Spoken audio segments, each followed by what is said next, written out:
इसमें एक बाउंड्री तय की गई। और सबसे बड़ी बात है, देखिए पहले जो कॉन्स्टिट्यूंसी होती थी उसका आधा हिस्सा किसी और डिस्ट्रिक्ट में हुआ करता था और आधा हिस्सा किसी और डिस्ट्रिक्ट में हुआ करता था। और आज जो बेस बनाई गई वो पटवारी हल्का को बेस बनाकर आज की हदबंदी की गई है और कॉन्स्टिट्यूंसी विद इन कॉन्स्टिट्यूंसी ही रहे, इसमें ये पैरामीटर्स तय किए गए हैं।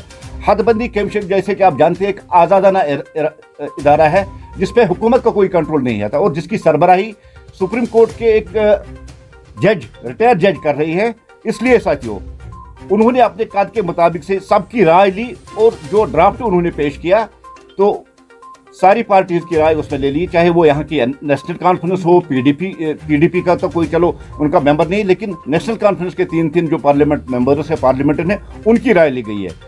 उसके साथ साथ साथियों जम्मू में 6 सीटें और कश्मीर में 1 सीट बढ़ाना, जैसा कि हमेशा एक आवाज़ उठती थी जब जम्मू की बात करते तो जम्मू वाले कहते थे कि हमें सीटें कम है और कश्मीर में सीटें बढ़ रही है। अब एक जोग्राफिया टेरिन एक एरिया लिया गया, उसको कम्युनिकेशन बेस बनाई गई, उसकी जोग्राफिया उसका एरिया बेस बनाया गया और जम्मू में 60 सीटें बढ़ाने की जो सिफारिश की गई और कश्मीर में 1 सीटें। इससे हकीकी तौर पर अगर देखा जाए तो जमहूरियत को दुरुस्त किया गया। हदबंदी कमीशन कानून के इतलाक और उसूल जैसे जोग्राफियाई खत्तों को उन्होंने मद्देनजर रखकर इस हदबंदी को करार पाया। आपको याद होगा कि कश्मीर में हमेशा 30 साल से एक जब इलेक्शन होते थे तो 2% और 3% की वोट परसेंटेज के साथ हमारा एमपी बनता था। अब अनंतनाग कॉन्स्टिट्यूंसी को राजौरी और पुंछ के साथ मिलाना, उससे एक तो वोटरों में कंपटीशन बढ़ेगा, दूसरा उससे जो 2% पे वोट एमपी बनता था 3% पे वोट बनता वो बंद होगा, वोटरों में कंपटीशन बढ़ेगा और एक नेशनलिस्ट आवाज राजौरी और पुंछ से जो उठेगी, जो अनंतनाग जैसे साउथ कश्मीर से बाइकाट होता था उसका असर खत्म होगा और एक नेशनलिस्ट वॉइस वो सामने आ जाएगी।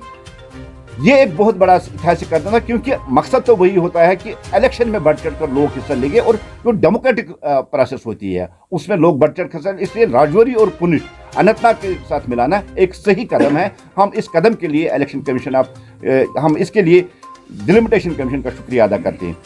साथियों जैसा कि आपने देखा है हदबंदी में अब तक बहुत से लोग हैं जिनको नजरअंदाज किया जाता था। मैं आपको बता दूं कश्मीर में भी कुछ ऐसे एरिया था, बारामूला और बंड इस बडगाम के दरमियान में एक एरिया आता था जब उसको ना वो डिस्ट्रिक्ट एक्सेप्ट करता था और नतीजा ये निकलता था कि वहां के लोगों की प्रॉब्लम्स सॉल्व नहीं होती थी। आज के इस हदबंदी कमीशन में उन्होंने जो किया, उन्होंने हर एरिया को मद्देनजर रखा, वहाँ की कम्युनिकेशन, वहाँ की पॉपुलेशन, वहाँ के जो बॉर्डर्स है उनको कितने उसमें वोटर्स है, किस तरह से इसको बना दिया। और सबसे बड़ी बात है हमने हमेशा, भारतीय जनता पार्टी ने हमेशा इक्वलिटी की बात की है। आज की हदबंदी कमीशन में जो पार्लिमानी हल्का बना उनमें आप देखिए 18 असेंबली हल्के हर एक पार्लिमानी हल्के में कायम बनाए गए हैं और इक्वलिटी की बात जो हमने की जम्मू कश्मीर की और इक्वल नज़र से इसको देखा गया। साथियों भारतीय जनता पार्टी हदबंदी कमीशन का शुक्रिया अदा करती है, हम तहे दिल से उनका शुक्रिया अदा करते हैं कि उन्होंने जामिया और आवाम नवाज मुसवदा सामने लाकर इस हदबंदी कमीशन रिपोर्ट को कंप्लीट किया। आपको याद होगा कि जितनी भी आज पार्टियां इस पर वाहवाला मचा रही थी क्योंकि उनका हमेशा एक पैटर्न रहा, उन्होंने हदबंदी कमीशन को जो पैरामीटर है, जो बेस बनाया था वो उन्होंने उस हिसाब से बनाया था कि उनका वोट कहाँ उस हिसाब से उन्होंने बनाया था। लेकिन आज के हदबंदी कमीशन ने उस चीज़ को नज़रअंदाज करती है, आवाम के ख्वाहिशात के मुताबिक आवाम को कहाँ सहूलियत मिली, कहाँ उनकी एडमिनिस्ट्रेटिव पहुँच होगी, उसके को मद्देनजर रखकर उन्होंने हदबंदी कमीशन का जो नई हदबंदी की है उसको उन्होंने मसवदा तैयार किया है। और हम उम्मीद यही रखेंगे कि अगर कहीं किसी को लगता है कि उनके साथ कहीं कुछ प्रॉपरली हुआ नहीं है, उसके लिए भी उन्होंने कुछ डेट दिया है कि वो अपने मसवदे वहाँ तैयार कर सके। और मेरा यही कहना है कि भारतीय जनता पार्टी हदबंदी कमीशन का शुक्रिया अदा करते हुए ये यकीन रखती है कि अगर कहीं किसी को कुछ एतराज़ात है वो उसमें एतराज़ करे ताकि आगे उनके वाले उस अमल को सही तरीके से किया जा सके। शुक्रिया। गवर्नमेंट की तरफ से कोई आर्डर नहीं आया है कि हिजाब को बैन किया जाए, कोई भी आर्डर नहीं है। हम दुनिया की सबसे बड़ी डेमोक्रेसी में रह रहे हैं और यहाँ right to speech, right to expression और क्या आप पहनोगे उसकी आज़ादी है। दुनिया भर के लोग हिजाब पहन के आते हैं। जहाँ कर्नाटका आप कह रहे हैं, देखिए ये स्कूल और वहाँ का के कोर्ट का मसला है, उसमें फंसा हुआ है। लेकिन जहाँ तक मेरी जाती रहे, वैसे तो एक मुसलमान मैं हिजाब की सपोर्ट करता हूँ क्योंकि मेरे मजहब में लिखा है, मेरे इस्लाम में लिखा है हिजाब पहनना है, वैसे तो एक मुसलमान में हिजाब के सपोर्ट करता हूं।